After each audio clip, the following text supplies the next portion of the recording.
Chris Miles, Brendan Haywood, Lionel Hollins here with you, and the Golden State Warriors have now won a road game in the playoff series 17 straight times. This one very convincing in New Orleans against the Pelicans, bouncing back from that Game 3 loss. But look, Kevin Durant was the story of this particular game. 38 points on just 27 shots. Again, that efficiency thing we talk about. He was just amazing. It was amazing, and right from the start, he was aggressive. He got to the mid-range. He pulled up. He wasn't taking a lot of threes early, but he was getting to the mid-range. He was driving to the basket. And the guys that they had on him had no shot at blocking his shot. He was just raising up over them, making a shot. Here he goes here.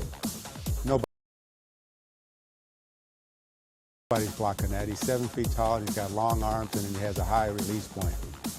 Brendan, talk about that release point, because Anthony Davis is, when Drew Holiday's on him, we get it. He's shorter. It's not going to work out, 6'4" versus 7 feet. But there you see it. Anthony Davis, a fellow 7-footer, couldn't get his hands in the way of that shot.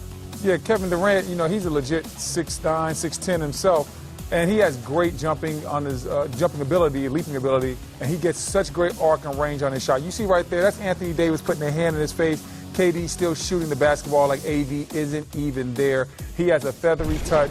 He had it going tonight in the mid-range. So if Anthony Davis can't stop Kevin Durant's shot, you know what's going to happen when Drew Holiday is trying to guard him in the mid-range. That's like Kevin Durant shooting over a chair. He doesn't even see Drew Holiday. So he got really hot early on. Drew's a great defender. Had a ton of success last series guarding Dame Lillard. But guess what? KD and Dame Lillard are slightly different basketball players, big-time height advantage, and I think that KD used his height and played to his skill set tonight. A lot of times when people talk about the best players in the game, okay, let's talk about the best scorer right now, because it seems like KD should still be at the very top of that list from what we saw this afternoon, right? He just brought it out in the sense that the mid-range is something that's lost in the game. Everyone wants to shoot three-pointers or finish at the basket. He dominated this game from the mid-range. He does. And, there's guys that are shooters, that are spot-up shooters. There are guys that are good post-up players. KD does it all. KD can catch and shoot. He can come off a screen and shoot. He can one-on-one, shake and bake, drive.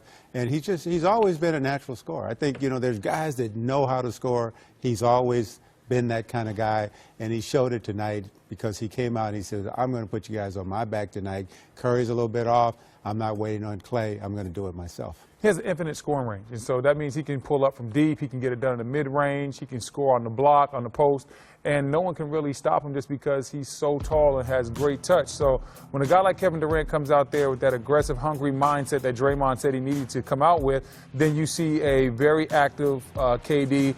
That's a problem for anybody on the block. Think even back to last year's finals. When LeBron James switched to Kevin Durant, he had no answers for KD either. So KD is elite. He's probably player 1B right now to LeBron's 1A, and tonight he put everything on display and gave us a great performance in the playoffs. When you look at the starting lineup for tonight's game for Golden State Warriors, it's the first time that we've ever seen the, quote, death lineup or the, quote, Hampton Five, whatever you want to call it. Steph Curry, Klay Thompson, Draymond Green, Andre Iguodala, and Kevin Durant. That's the first time they've ever started together, and you saw immediate dividends. Yeah, well, you saw a team that's able to get out and transition and play a fast style of basketball, and then at the same time they're able to defend. They were able to apply a little bit more pressure. Everybody was able to touch the ball. And then from the jump, you knew the game plan was to get KD established. He came out super aggressive. So when KD comes out aggressive with this five, and they're able to get up and down the court they play fast anyway. Even with JaVale McGee, they still play fast. But when they play with this death lineup, they're next level fast, and at the same time, they can still defend. So it makes them very hard to guard. And when they go small like that, they switch everything. They don't care who's guarding anybody, and that makes it difficult for offenses that aren't ready for switching and don't know how to adjust to it. What does that say for Kevin Durant as a defender compared to what we saw in Oklahoma City, to what we see now, him protecting the rim and being able to be that center of the defense? Well, it's about expectations. And, in OKC, he wasn't expected to be an elite defender. He was expected to be a scorer. He goes to Golden State. They have a lot of guys that can score. But their mantra is, we got to defend. We're going to defend. We're going to run. We're going to move the basketball. We're not going to hold it. KD goes out to Golden State, and he has to fit with the program. And fit with the program means you got to be better defensively than you were before you got here. I think a lot of times when we see young players coming to the league, we want them to be a finished product, Coach. We want them to walk. We live in a microwave society, so we want these guys to come in and know how to do everything. And some of these guys have to learn how to play defense. They have to learn to be a leader. And KD has always been the most talented player on the court. But now we're seeing him play defense at a level that he never played at in OKC. And I think a lot of that is because it's expected. He's in a championship environment. He's learning from that championship environment, and it's bringing the best out of him on both ends of the basketball court. Great adjustment by Steve Kerr to go with that lineup. Why do you think it took so long for him to start those guys together? I mean, it's been a full 2 seasons now. Well, I mean, as a basketball coach, you're looking at different things, and it's all about your matchups as well.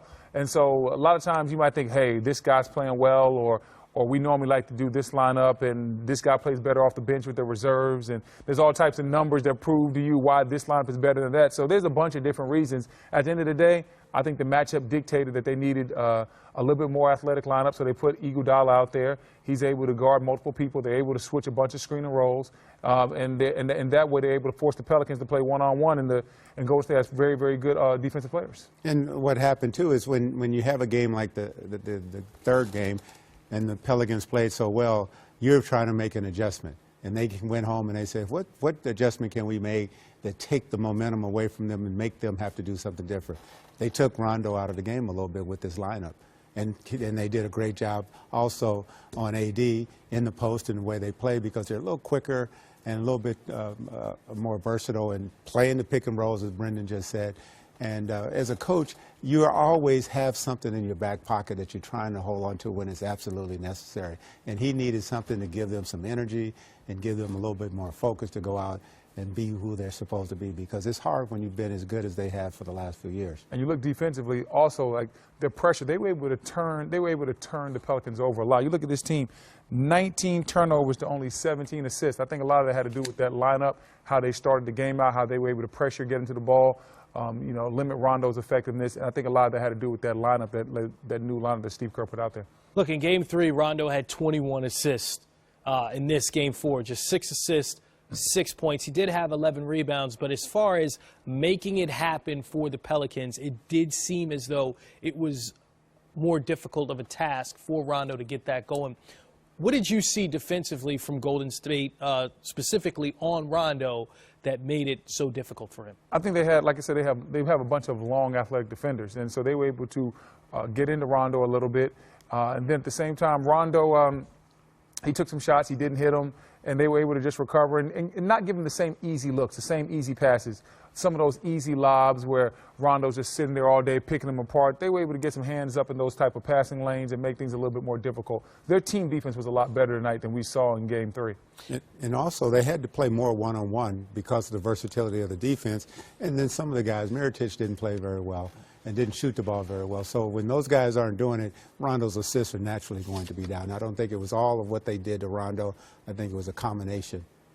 If this is a chess match and you saw New Orleans make the adjustment for Game 3, what can they do to be competitive in Game 5 and possibly pull out another win and try to extend this series? Well, I think that if they're going to try to make an adjustment, I think like I said, it might just have to be pounding the ball inside. This lineup is a little bit smaller, so a little bit more AD, a little bit more Mirotic, and hopefully those guys will create a big enough problem that you can get some open shots on the perimeter. Obviously tonight the Pelicans struggled with their shots. They were 15% from 3, 4 for 26, so it's going to be hard to beat anybody when you're shooting that poorly, but when you see a lineup that's very small, you don't want to try to match up and go and get up and down and run with that lineup. That's not to your benefit. What you want to do is attack them right at the front of the rim and say, hey, where do we have the height advantage? Where can we exploit them? Throw this ball inside, create a problem. And once that problem we create inside starts getting double teamed, whether that's Mirotic or whether that's Anthony Davis, then we can kick the ball around the perimeter and have some of our shooters get wide open shots. And that's what you really want to do. Against Golden State, it's all about the quality of shot that you're able to get against them. Pelicans couldn't get a lot of quality shots tonight. What's scary